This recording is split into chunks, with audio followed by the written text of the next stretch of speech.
साथियों कैसे हैं? एक बार फिर से मैं जितेंद्र कुमार आपके बीच हरिकिशोर सर के साथ। जय भीम। हाँ, जय भीम साथियों। सर, आप भी पाटलिपुत्र से चुनाव लड़ रहे हैं और सर पाटलिपुत्र का अंतिम चरण में है। लास्ट में है जी, अंतिम चरण 1 जून को चुनाव है। तो सर एक तरफ तो भाजपा मतलब एनडीए जैसी गठबंधन है जिनके पास सर बॉन्ड का पैसा है। हाँ, इलेक्ट्रल बॉन्ड से बहुत पैसा, बहुत सारा पैसा है। ऐसे भी मालिक पूंजीपतियों का, पूंजीपतियों की पार्टी भी कहती है, बीजेपी को लोग कहते हैं ब्राह्मण बढ़िया की पार्टी। और दूसरी तरफ सर इंडिया गठबंधन है, वो भी अच्छे खासे वित्तीय इनको भी पैसा मिला है, रखे हुए हैं, बॉन्ड से इनको भी पैसा मिला है इनको भी।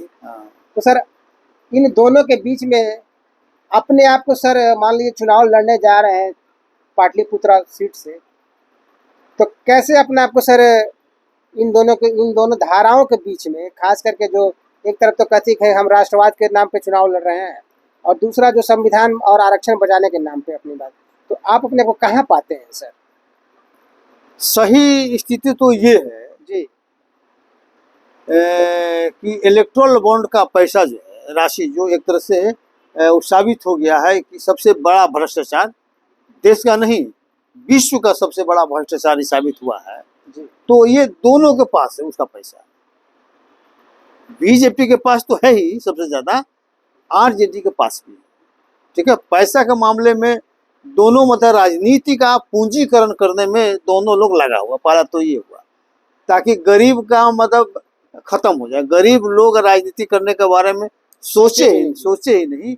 इस तरह से मान लें कि दोनों का राजनीति का पूंजीकरण करने पर दोनों आमादा है। ठीक है, दूसरी तरफ मान लें कि एक स्थिति और बनती है कि इधर लालू जी की बेटी भी खड़ी होगी, मीसा भारती 2 बार से हार रही है, फिर भी जो है मान लें कि आ गई तो बाप के विरासत को के नाम पर आ गई।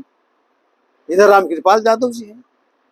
अब सवाल ये होता है कि एक तरफ हिंदू राष्ट्र को मजबूत करने के लिए बीजेपी जहाँ मान लीजिए खड़ी है, सांप्रदायिक ताकतों को मजबूत करने के लिए वो खड़ी है, लेकिन राष्ट्रवाद का चोला ओढ़े हुए है, राष्ट्रवाद का चोला ओढ़े हुए है। और दूसरी तरफ आरजेडी है, ये सामाजिक न्याय का और धर्मनिरपेक्षता का चोला ओढ़े हुए है। ये कौन सी का चोला ओढ़े हुए है? सामाजिक न्याय का और धर्मनिरपेक्षता का, परिवारवाद को आगे परिवारवाद का। लेकिन परिवारवाद जो है तो परिवारवाद मालिक है, और इन्होंने सामाजिक न्याय, जो सामाजिक राजनीति का जो समाजीकरण होना चाहिए था सामाजिक न्याय के लिए, इन्होंने उसका जातिकरण कर दिया। परिवार का वर्णन करके जातिकरण कर दिया, परिवारकरण हुआ, फिर जातिकरण हुआ। ठीक है, तो इसलिए ये समझिए कि देश के लिए जो है ना अच्छा ये बात नहीं है। दोनों जो है देश के लिए खतरनाक मालिक, लोकतंत्र के लिए भी खतरनाक है। लेकिन अब इस परिस्थिति में होगा क्या?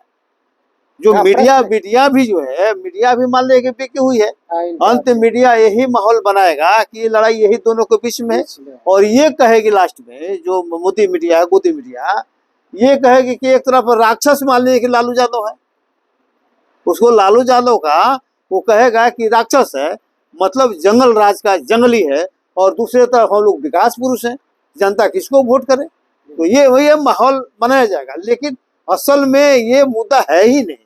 असल मुद्दा सामाजिक न्याय और धर्मनिरपेक्षता का है, जिसको दोनों लोगों ने भटका के पूंजीकरण में बदल दिया। दोनों लोगों ने भटका के एक तरह से मान लीजिए पूंजीपतियों के हाथ में राजनीति को सौंप दिया है, और आज के परिस्थिति में राजनीति को इतना गंदा कर दिया है कि जिसके पास पैसा रहेगा वही मान लीजिए कि चुनाव लड़ेगा। तो उसी के विरोध में मान लीजिए कि हमको लड़ना है, लोगों को बताना है, और ये तरह से टेस्ट चेक भी होगा कि हम सिद्धांत के आधार पर लड़ेंगे और जनता का कितना सपोर्ट मिलता है।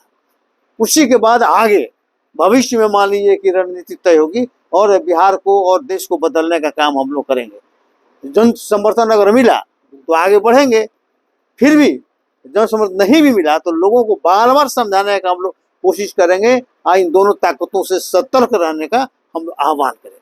तो यही मेरा मूल रूप से होगा कि सामाजिक न्याय और धर्मनिरपेक्षता को संविधान की भावना के अनुरूप स्थापित करना ही हमारा मुख्य उद्देश्य होगा, और इसी एजेंडा को लेकर हम चुनाव में जाएंगे, और उम्मीद है कि जन समर्थन भारी मिलेगा। तो साथियों, अभी आपने हरिकेश्वर सर जो पाटलिपुत्रा लोकसभा सीट से, जो सामान्य सीट है, और सर अनुसूचित जाति दुसाध जाति से आते हैं, उन्होंने बीड़ा उठाया है कि पाटलिपुत्रा की आम जनता को सही और गलत का चुनाव करने का इन्होंने मौका भी दिया है। इन्हीं के साथ मैं आगे आपसे दूसरे विषय पर फिर चर्चा करूंगा। जय भीम, जय भारत, जय संविधान।